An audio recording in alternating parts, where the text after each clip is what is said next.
from one passionate nature nerd to another, that's what he likes to be called. He's also a vet. His name's Dr. Sean McCormack. And he's a man who likes to investigate when he hears that there's new wild neighbours that have taken residence in his Ealing neighbourhood.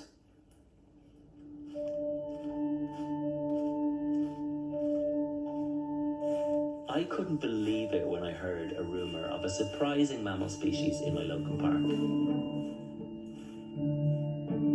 I read the social media post that day, and I was down the park that very same evening.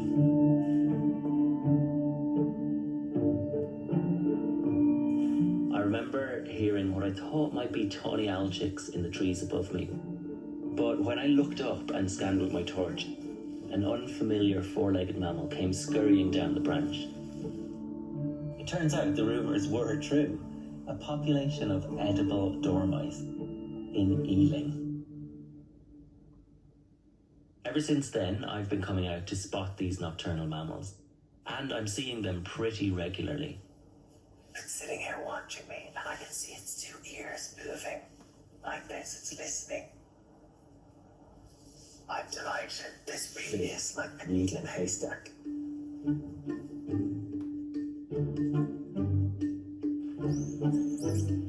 More than 100 years ago, in 1902, a handful escaped from a private collection in the Chilterns.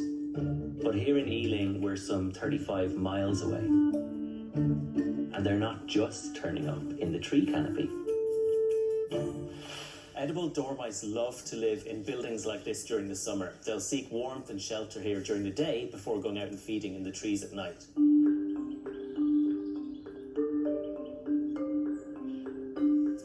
They'll nest in old squirrel drays, birds' nests and tree cavities in the wild, but they will also nest in man-made structures like this loft space. So I'm going to need my torch on to have a look in here. And I have left a trail camera in here. Wow, this space is absolutely ideal to shelter in. And I can see all along here there are lots and lots of droppings. We can see multiple juveniles here, which means they've bred this year. But while they seem to be doing well here, it's not necessarily good for Ealing or for London. I'm off to meet Roger Trout, who's been studying edible dormice here in the Chilterns since 1995. With over 200 nest boxes up throughout the woodland, he's working under licence to gather data on population and reproduction rates, as well as the effect these non-native mammals are having on native species. What has their population been doing over time here, specifically in the Chilterns? Well, when we started this particular project in 1995, we were catching perhaps 10 animals. Right. We're now, on some years, we're dealing with 800 individuals. So they're doing very well here. They have come up by an order of at least tenfold, and our latest estimate is that the population in the Chilterns and around the Chilterns area, now they have spread, is somewhere between 250,000. Wow. Baseline, and when they breed, that will be moving up. Okay. The numbers as well. So they really have, after 120 years, they've suddenly seemed to have got going. Okay, so looking at the size of this adult, I think I'm seeing juveniles the last few weeks in Ealing. Yes. She is really big. She is a serious size. Hello, you. Right, so here's an adult female. Now, Roger, I know you're not going to like me for this, but they are quite cute.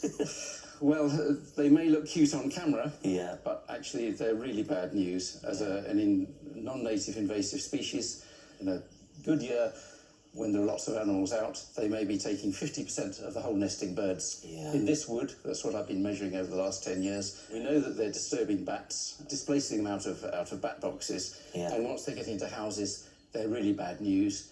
They will just follow all the pipework from floor to floor. They can be in the cavity walls, underneath the ceilings, eating cables.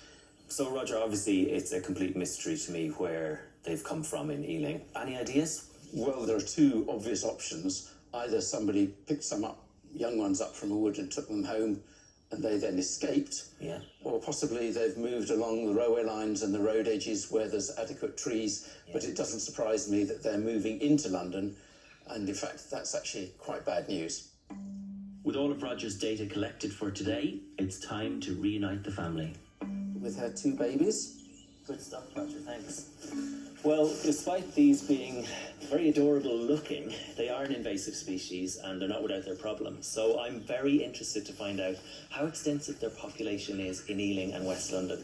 By all accounts, they could be popping up across the capital in the next few years. So if you are out after dark and you hear a rustle or a squeak in the treetops, it could just be an edible dormouse.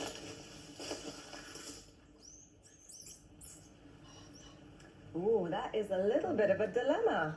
Cute animals, but they gotta go.